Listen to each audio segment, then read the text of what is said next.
Assalamualaikum warahmatullahi wabarakatuh. Baiklah, pada kesempatan kali ini saya akan menjelaskan tentang kecerdasan buatan pada pertemuan 4, yaitu membahas tentang ruang keadaan. Nah, di sini saya sudah membuat latar belakangnya.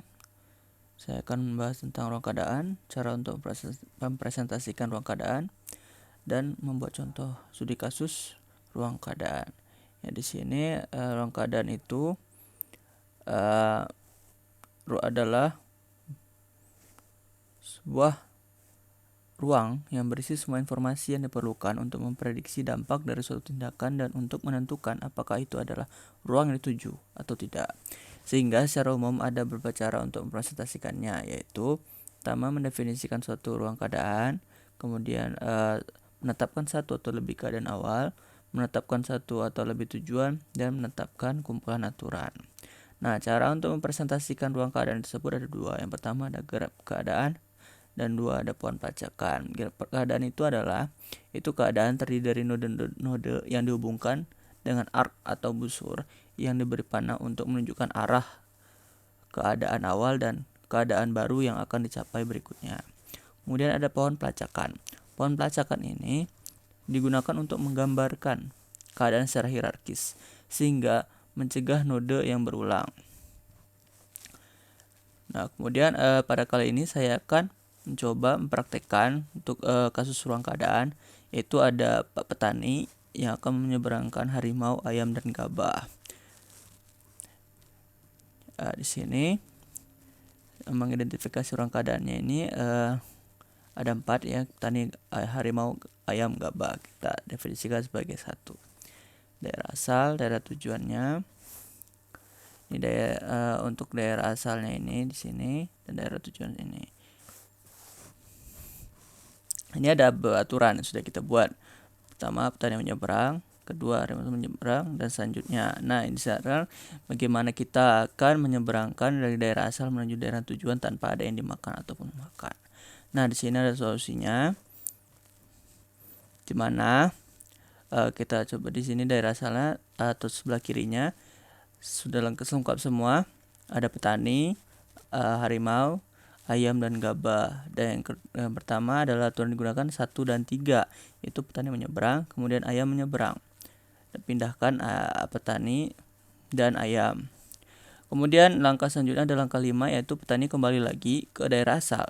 Kemudian kita ambil langkah 1 dan 2, yaitu petani menyeberang dengan harimau menyeberang. Nah, ketika harimau menyeberang dan petani menyeberang, nah di sini akan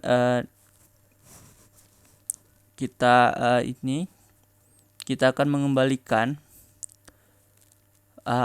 ayam ke daerah asal, yaitu dengan aturan 57, yaitu petani kembali dan ayam kembali.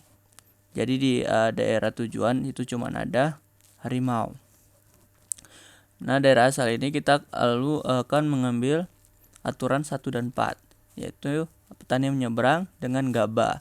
Jadi di daerah tujuan itu sudah ada gabah dan harimau. Jadi harimau tidak akan memakan gabah.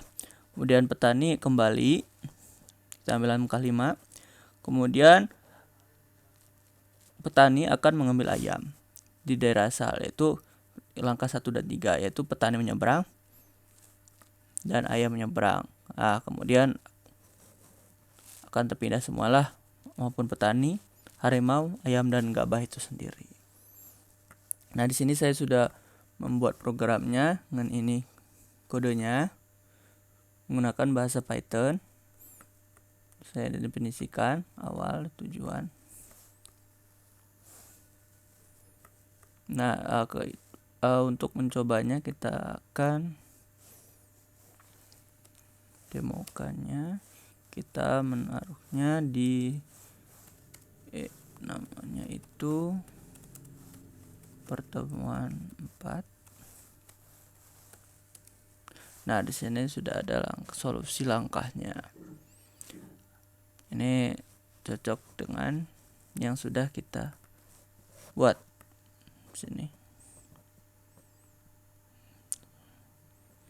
Gimana dari satu-satu dia menjadi satu-satu tersebut. Nah, demikian penjelasan singkat dari saya. Nah, di sini kita sudah mempunyai kesimpulannya.